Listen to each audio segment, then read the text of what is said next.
Hello and welcome to this episode of the Fire Connect podcast. My name is David Cuerpo, Public Information Officer with the Seattle Fire Department. And in this episode, we are going to talk about how to become physically prepared to successfully complete Seattle Fire Department's rigorous 16-week recruit school. The training our recruits undergo to become prepared for the job is both mentally and physically challenging. Firefighter Choi, do you want to introduce yourself? My name is Firefighter Choi. I'm currently the driver on Engine 6A shift, and I've been with this department for 5 years. I'm Firefighter Travis Keay, and I'm currently assigned to training, doing 2 years at training. I'm 9 years in the department, come from, my last assignment was Ladder 6. Manny Romero, I'm the Health and Fitness Coordinator for Seattle Fire. I've been with the department for about 3 years now. My background is in exercise science. I hold a master's and also a bachelor's in kinesiology. I have work experience working with military as well as first responders. And, I spent a lot of my time here with Seattle Fire kind of helping out our members improve their overall health and well-being. And also, helping our recruits that are coming in prepare for a career in fire service. First question I got, why is being a firefighter so physically demanding? So I'll break it down in a few different ways. One, we'll start with the weight of the equipment. The bunker gear alone that firefighters wear, that whole suit, that adds up, including the SCBA, that adds up to almost about 65 pounds. So just the fact that you're wearing that load already increases the energy expenditure for anything that you're trying to do. So even just standing and breathing, that kind of, on itself increases the energy expenditure. But then you start moving around, you start doing these lunge movements, you start doing some crawling, picking up other equipment, and that just adds to the perceived exertion of whatever the activity is. And then we start adding in some of the tools and the equipment that the individuals use. So, for example, a chainsaw weighs about 20 pounds. A ladder can be anywhere from 72 pounds or 87 pounds, depending on the length of the ladder. If a firefighter's walking around with a bundle of hose on their shoulder, that can be anywhere from about 35 pounds to 50 pounds, maybe 55 pounds, just depending on the diameter of the hose. And for hose specifically, that's just a dry bundle. So you start thinking about just some of the movements that they're doing with all their gear on. They have a charged hose line and they're trying to advance, this really heavy piece of equipment that's being dragged along the ground, add friction into the equation. And, it definitely puts a higher strain on the strength output and then also the aerobic and aerobic capacity of the individual. I don't remember specifically, but, I remember reading a research article that talked about just the sheer fact of wearing an SCBA mask reduces to a slight degree some of the VO2, the max of the individual. So, you haven't even started doing any work yet, and, you're already kind of at a deficit because of all the gear that you're wearing and all the, and then the SCBA mask. And, then you're expected to, do high intensity intermittent work that, can last from 10 to 12 minutes, depending on the scenario, and you're also doing that in a high stakes environment. So, Firefighter Choi, I've seen out in fire prep and also in the drill court hose line drills and evolutions. When they're wearing all of that full bunking gear with their SCBA on, they're not always just running inside the building. Sometimes they're crawling in. Can you explain how rigorous that can be?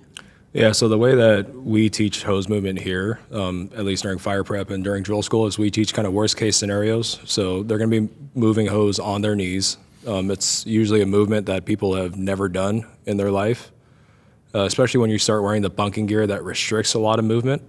So just kind of getting used to wearing that gear and going into those movements. I've seen a lot of people during fire prep is kind of a wake-up call for them. One thing I always recommend to people in fire prep is you guys kind of see what you guys need to be prepared for, whether you guys need to switch up your strength training routine to something different, whether you need to start stretching more. I think it's a good experience for them to get a real feel for it. And then Firefighter Keay, I've seen you teach how to throw a ladder. Can you explain how that can be rigorous as well? Well, throwing a ladder, which meaning just raising it straight up and down and then extending the fly and putting it into the building, the ladders are heavy, anywhere from 70 to 87 pounds, depending on the length, as Manny had mentioned. And we consider those ladders single-person ladders, so a single person should be able to deploy the ladder by themselves. And so carrying that with all of your gear is heavy in itself, and then it's awkward trying to get it to stand up, and then and balancing it while you extend the fly. And the truth of the matter is a lot of the things that we're teaching, especially on the truck side, that and forcible entry, is just the basic work that you're doing to set yourself up to go to work. And so it can be exhausting in itself, but knowing that that's just the beginning, and then you actually have to work after that. So after you raise a ladder and put it onto the building, you're climbing it up. Yep. And doing work. Yes. Understood. If I can circle back to my first response, I just want to add in that, other things that, what else, from a physical exertion perspective, wearing the gear also, restricts mobility. So, if you're a mobile individual and you're putting on gear, you're less mobile now. And if you're already a less mobile individual and you put the gear on, now you're less mobile, even more so.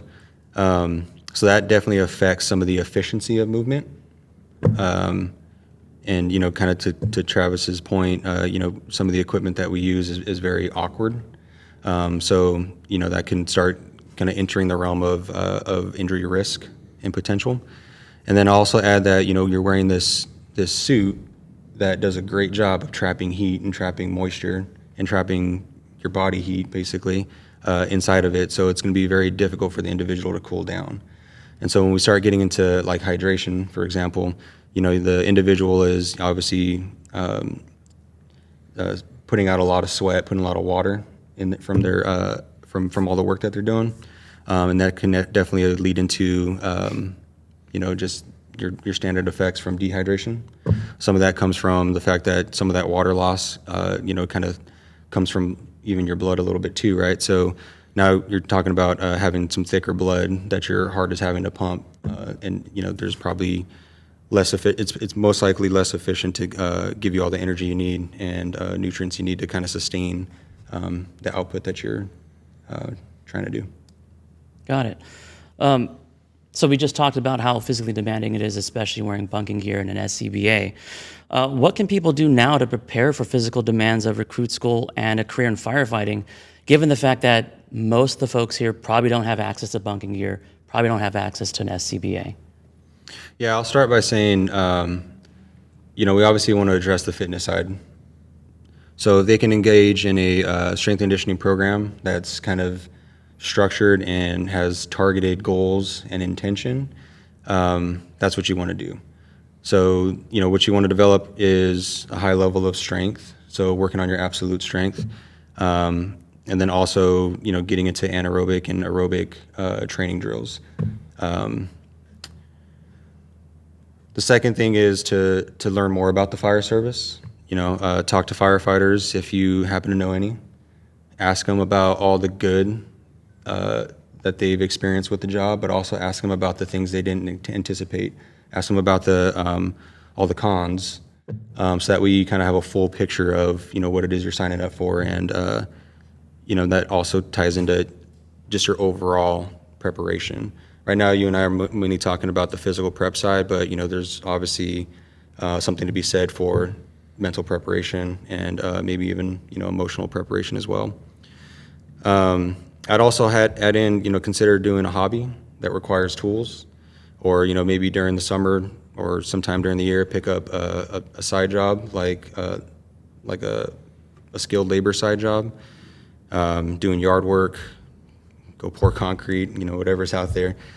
Just so you can kind of get hands-on with tools. And also what I have found for myself, like doing woodworking, is there's a small level of problem solving that that is as needed and required when you're trying to, assemble something as simple as a box. And so a lot of this job is problem solving, especially using tools or working with teams. So, that might help that aspect to some extent. And then I'd also add in, and I know we'll talk about it here in a sec, but we have a program that we offer here at Seattle Fire called Fire Prep, and that is, the ideal opportunity to pretty much get hands-on with some of the equipment, to get hands-on with some of the skills that we teach, and to build context for how you need to prepare for this job. So how did both of you prepare for becoming a firefighter? For me, I was thankful that I knew a few firefighters prior to this, so they kind of ran me through like how to throw a ladder, how to start a chainsaw, just the very basics. Things like how to move hose, that's almost impossible to do unless you have an engine and you have the actual hose. I kind of saw what I needed to switch up in my strength training routine. Even looking back, I wish I would have started even earlier and gone more of a high intensity interval type training. I also wish I would have stretched a lot more, just gotten a lot more flexible, get a lot more mobility, especially on the engine side. That helps out a lot. I'm sure on the truck side, like during search, that's going to help out a ton too. Kind of touching back on fire prep, it's a great program because you get to interact with actual firefighters. Most of them are pretty new to the department, so recently come out of drill school. So I've noticed a lot of people kind of picking the brains of firefighters, figuring out what they need to do, what they can do to get better, get prepared for the job. Sorry, Keay. Choi brought up a good point with mobility, and I just wanted to add in that, there's a lot of crawling that's done, and some of the technique that we use for hose movement, there's going to be an emphasis on hip mobility. For all the truck work and extension of ladders, there's going to be an emphasis on shoulder mobility. And then I think I'll just end it at that. So I grew up doing sports and splitting wood, so fairly active, hiking a lot in my younger years. And then I did do some volunteer work with the fire department, and I went to college at the University of Alaska Fairbanks, and they have a good fire science program there. And then after that, before I got hired with Seattle, I did a lot of carpentry and construction, where you're working long days, carrying things, physically demanding. And my recommendation is to start pushing the limits that you're familiar with, whether that is training and running a marathon or a triathlon, or going on long hikes, or working a hard manual labor job over the summer. A lot of firefighters even will wear weight vests just to maintain that, when they're training, just to maintain that level of weight, so their body stays used to it or gets used to it. That's what I... Awesome. Now, we've hinted at it before, but Manny, can you talk about what is fire prep? Yeah, so Fire Prep is a program that we offer here at Seattle Fire. It's intended for individuals who are trying to prepare for a career with Seattle Fire. And it is also geared towards the adult learner with limited time. And the intent of the program is really to give context, to give the individual a head start, and to kind of give them an understanding of, what they're signing up for, what the demands of recruit training might look like for Seattle Fire, and ultimately help kind of shape and guide their preparation. Who are the instructors? The people we use for fire prep, and before I actually answer that question, let me backtrack and say, again, for the program is intended for the adult learner with limited time, so our sessions are in person for that side of the program, and it's done on Saturdays. We'll be out here for about 7-8 hours. We'll spend some time on the truck side, spend some time on the engine side, and just go over the skills, equipment for each respective side. So the instructors we use to help out and to help facilitate both engine and truck work is firefighters, just like Choi and just like Keay. Individuals that who have been here for quite some time, And then we also try to capture some of our younger firefighters who are, either fresh on probation or just finished their first year, because they can speak to what their recruit training was like, and it's just so fresh in their head. So yeah, those are the individuals that we'll have that help kind of guide and mentor individuals in the program. In the beginning of fire prep, when folks start the program, I noticed that there was like an orientation day where they get a baseline on their physical. Is there a minimum level of physical fitness for them to participate in the in-person program? Yeah, and so during orientation day, when they do that fitness assessment, we don't have necessarily a score, like an overall score that they need to hit. It's just more of, if you failed multiple of our events, or failed to meet kind of our baseline cutoff score for several events, we end up just referring that individual or pushing them over to the online program. And that's so that they can just focus on the main and most important thing for themselves, which is physical fitness development. I can't necessarily say this is the minimum, but to give viewers and the audience some context, at minimum you probably want to show up already being able to run a mile run time of about like 8 minutes. You're going to want to be able to maybe deadlift or squat 1.5 times your body weight. And so usually individuals that kind of have that, we see do pretty solid with all the events that we have in the fitness assessment. Firefighter Choi, when you see the folks who participate in fire prep, what are some of the things that is a wake-up call for them? Just speaking on the engine side, a lot of people come in with previous experience, but because of the hose movement that we do, which is nozzle forward, there are specific ways that we teach and we expect recruits to move the hose. So just getting fine-tuned with all of those details, making sure they have things like active toe down, making sure that they have the correct grip on that hose, just kind of things like that. And for folks who don't know, what is nozzle forward?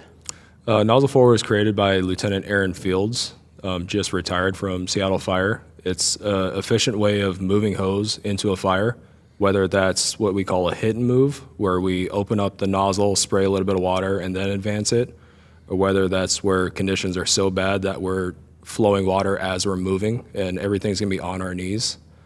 It's just the most efficient way to move that hose line. Gotcha. And Travis, on the truck side, what have you seen that was a wake-up call for the folks who participate in fire prep? I think a lot of the weight of the equipment and tools, and one of the early tests in recruit school is just extending the halyard on a 35-foot extension ladder, and just the amount of effort, wearing gloves that are slippery and the grip strength that takes, and kind of the cumulative effort and stress that all of that puts on a person. The first 8 weeks of drill school, they call it the grind, because we have so much that we need to get people to learn the ways, the movement patterns, and skills, just to keep them safe on the fire ground. Fire prep allows the participants to start building those skills a little bit sooner, so they have more time to develop some of those movement patterns, and a little more time with hands-on for equipment and tools that they wouldn't otherwise have access to. So what you teach them in fire prep is essentially what they can expect, just the basics in the first 8 weeks of drill school? In the first week or two of drill school, because then all of those basic skills compound into more advanced drills. And so, like how to start a chainsaw or practice raising the ladders, some basic tool movement with forcible entry, some of the very, very basic skills, how to put your turnouts on and tie the knots that are required in recruit school. So we help give them practice at those foundational skills so that there's less stress and less they have a head start when they get into recruit school. What I want to chime in on some of that is we sometimes refer to fire prep as like when you're trying to learn a new sport, right? And we use the analogy of really any sport, but for right now I'll use basketball. At that time point in fire prep, what we're trying to teach individuals to do is just simply how to dribble, maybe how to pass, and some fundamentals on how to shoot.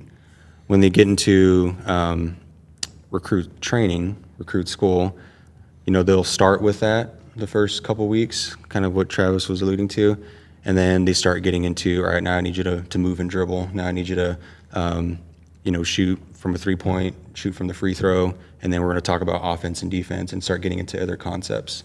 So, before the individual gets to recruit school and gets, definitely just, full cannonball into all those and more advanced concepts, we try to provide that base level foundation of just learning the fundamentals of the sport, and then they can kind of develop and grow on top of that when they get into recruit training. And then, we talked about how, in fire prep, we do a lot of skill development.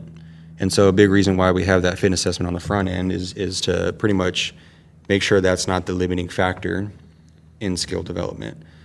Because, when we reflect back to the conversation we started off with, was talking about like how physically demanding this job is. That physical exertion can get in the way of a new learner trying to develop these skills, because all the equipment's heavy, the energy and the output is kind of high at times, right? So, if an individual is unable to pick up a ladder and raise that ladder, then there is no skill development that can happen. So, They're also a greater risk for injury. and that too, they're also at a greater risk. And on the inverse of that too, as the individual learns the skill and gets more proficient with it, their chance of injury actually reduces. So all those are factors, I guess, worth considering if you're trying to sign up for fire prep. One of the wake-up calls that I've seen for individuals is, obviously the physical fitness side, because there's context being applied now that they're working in gear and, moving some of our equipment and performing some of our skills. But more specifically, one of the bigger wake-up calls I've seen, and you guys can probably highlight on this as well, is when we actually put them on air and put them in put their mask on, face piece on, sorry. And, they're starting to maybe do work either in the dark or just do work, period, because they're a little more in a confined space in their head, or realistically in a confined space. So, I guess that's something else that kind of factors into the preparation, although we're talking a lot about the physical prep, but there's also, a lot of mental preparation that can be highlighted as well. Did either of you want to add to that? I think on the mental side, it's equally as important. Firefighting is a very stressful job, profession, and you see things that most people don't see, and On a regular basis. on a regular basis. Yep. But just keeping it to the recruit school side of things, the pressure that we put on ourselves often is a tremendous amount of pressure, and to be able to function under physical stress, but also psychological and mental stress, is critical for being successful. Just kind of circling back to what Manny was talking about with the face pieces, a lot of engine work, a lot of the hose movement, there's a lot of communications between the two people on the hose line. So just being on air like that with the face piece completely hooked up, not only does it restrict breathing, but it makes communication a lot harder. So it's kind of cool for people that are interested in the department to see that it gets kind of difficult to start talking with your partner, even if they're only 8 to 10 feet away. And then with the basic skills, the way we structure fire prep and even recruit prep is, like they said, just basic skills. If they can be proficient in basic skills, then once it comes time to start doing the evolutions or the actual drills, it's almost like just putting a puzzle together. They're pretty much doing the same drill, just in different scenarios, different layouts of the building. Gotcha. Fire prep, it's offered twice a year, pretty much in the spring and in the early fall. They fill up quickly, But are there other resources online for those who can't make it to the next session? For those that are unable to get into fire prep, we don't currently have any resources available online, like with Seattle Fire.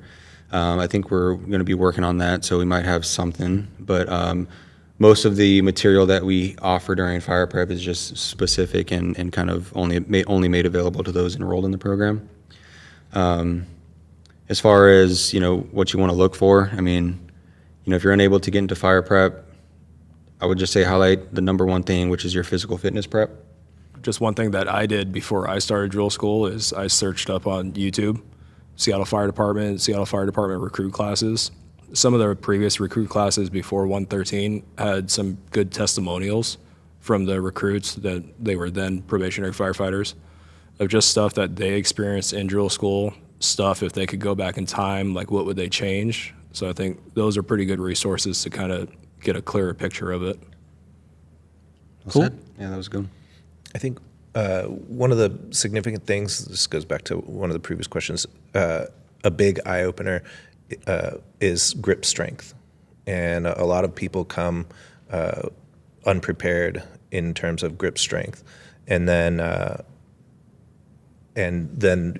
that there's a lot of people in recruit school that get tendonitis, and that can't be understated to work on grip strength. You make a good point because all of your tools are pretty much heavy and cumbersome to work with.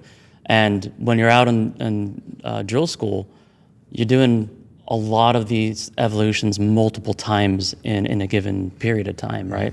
And you're on the drill court for the whole day, Wednesdays and Thursdays, right? Yeah, or a lot of reps for that individual skill. If you're at the door force prop and you're using a Halligan, can weigh close to 10 pounds, and manipulating that for the first time is going to be foreign to your grip. And so, after a couple reps, you're going to feel maybe some fatigue and just grip strength or even some of your grip endurance. But a lot of times recruits are expected to do anywhere from like 10 to 20 reps in, maybe 90-minute period.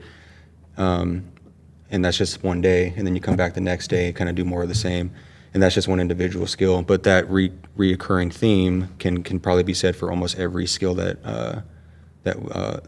our recruits are expected to learn and practice during recruit training. So for those who are able to make it into fire prep, I noticed that you had an app. Do you design workouts that help a candidate develop that strength?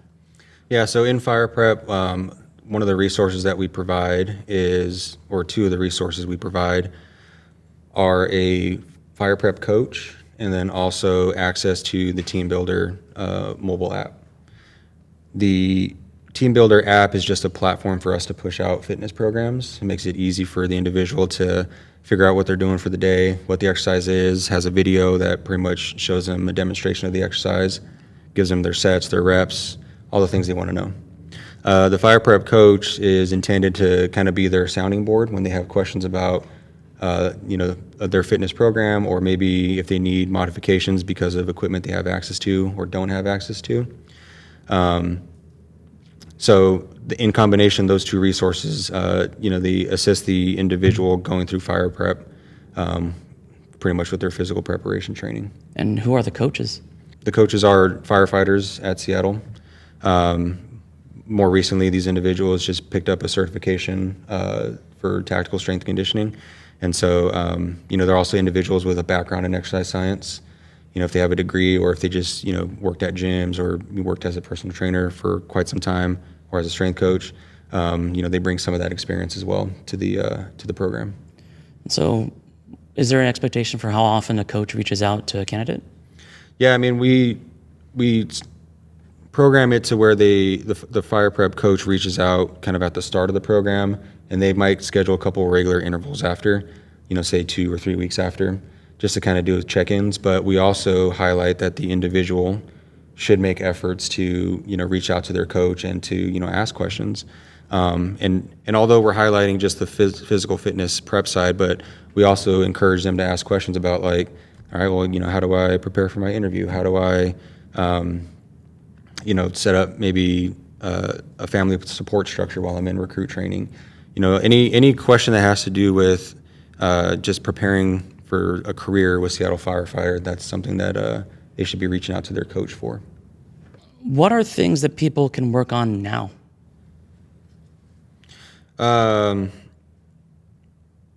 So what folks can work on right now is getting an established exercise routine down if they don't already have that, and developing, obviously a high level of strength and anaerobic capacity.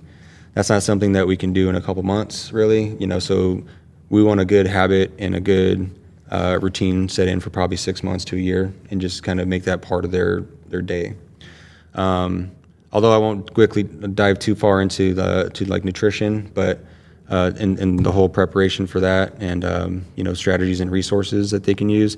If they know the basics of meal planning and fueling for performance, if they can find a way to learn some of that, start developing habits now, because those habits are not going to be developed during recruit training. And then if they want to get if they want to enroll in fire prep, they can reach out to our email address to get on the mailing list. Email address is fireprep@seattle.gov. Just request simply to be on the mailing list. We'll get you on there, and then information about registration will get rolled out when the time is right for that. Otherwise, they can also get access to fire prep and that information if they apply for the job, and they're put on the hiring list for entry-level firefighters with Seattle. So, Firefighter Choi, you mentioned it earlier about like flexibility, especially on hose line drills. What are other things that folks can work on? Yoga. Honestly, I think yoga would be great. A lot of core strength, just because of the movements. A lot of people I've noticed that lack core strength, they have a difficult time with the movements. So just things like that, the stuff that people normally will put off for like what I would call show muscles. Just stuff like that. And something that we always say is that they need to get comfortable being uncomfortable. So if they already have bunking gear, then that's great from like a previous department or something. If not, it's hard to mimic it, but put on a pair of jeans and then put on another pair of jeans over that. Get used to being on your knees, moving around.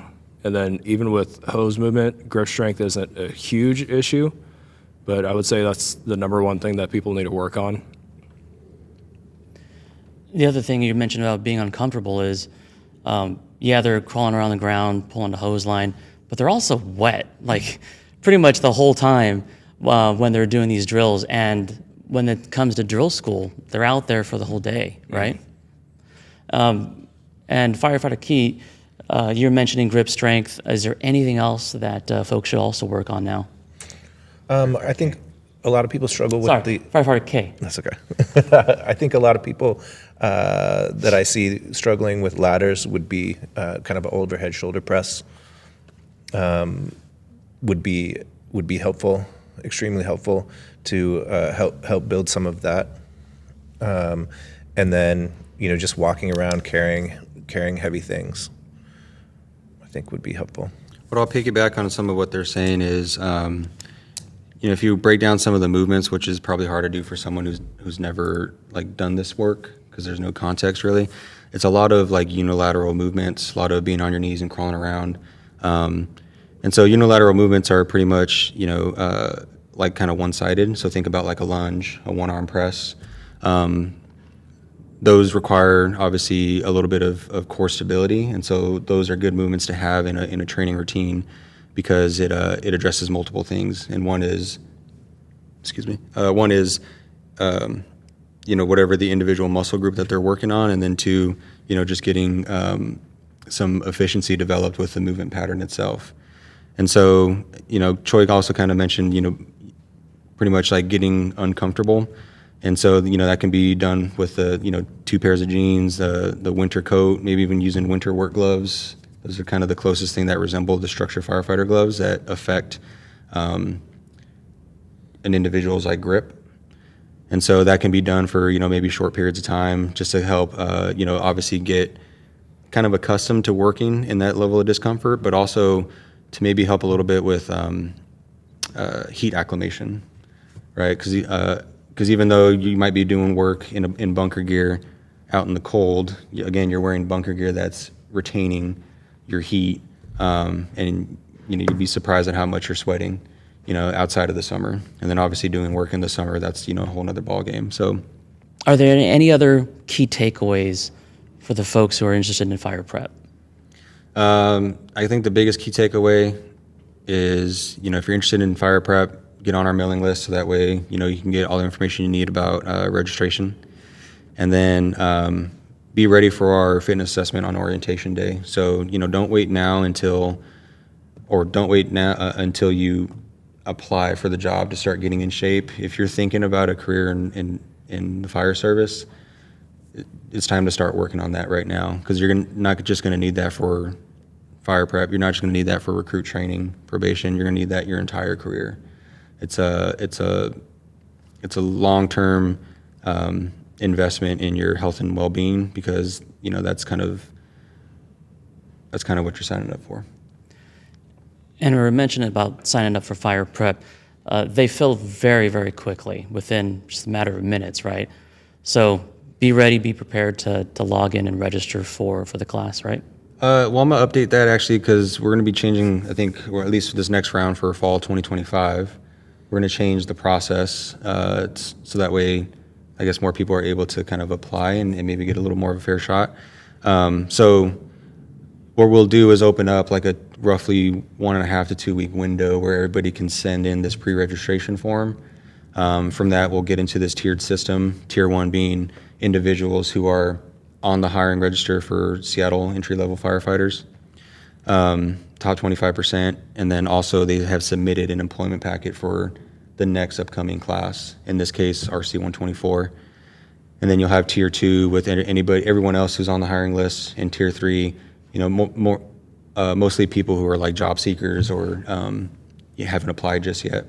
And so, we're going to give priority to individuals that are in the pipeline. So, they'll get kind of the first chance to get randomly selected into fire prep. And then we'll kind of just continue working our way down those tiers until the program's full. Both of you have been working in fire prep for a while. Is there any other things you'd want to add? We've talked a lot about the physical side of things. I would say mentally start reading the basic skills manual that's available online just on the Seattle Fire page. The more you can get familiar and know about all of our equipment, the less you have to worry once you actually start doing the drills that we have planned out here. In addition to that, becoming familiar with the basic knots that we require, and show up prepared. I think a lot of people think they're ready, and they're far from ready. And some of the things that they can control is their fitness coming into this, and then also preloading some of the educational information. And knots is a big part of something that they have individual control over, that they can, and it's useful outside of the fire service as well. Great pointers. I want to thank every one of our panelists for spending the time with us to share their insights on how to physically prepare for our recruit school. And as a reminder, Seattle Fire is accepting applications for entry-level firefighter EMT positions from October 7 through November 25 of 2025. There are also several events potential candidates can participate in to learn more about the career in the fire service. Be sure to follow us on social media and visit seattleFireJobs.com to join our interest list. And finally, please continue to tune in to the Fire Connect podcast series. Thank you.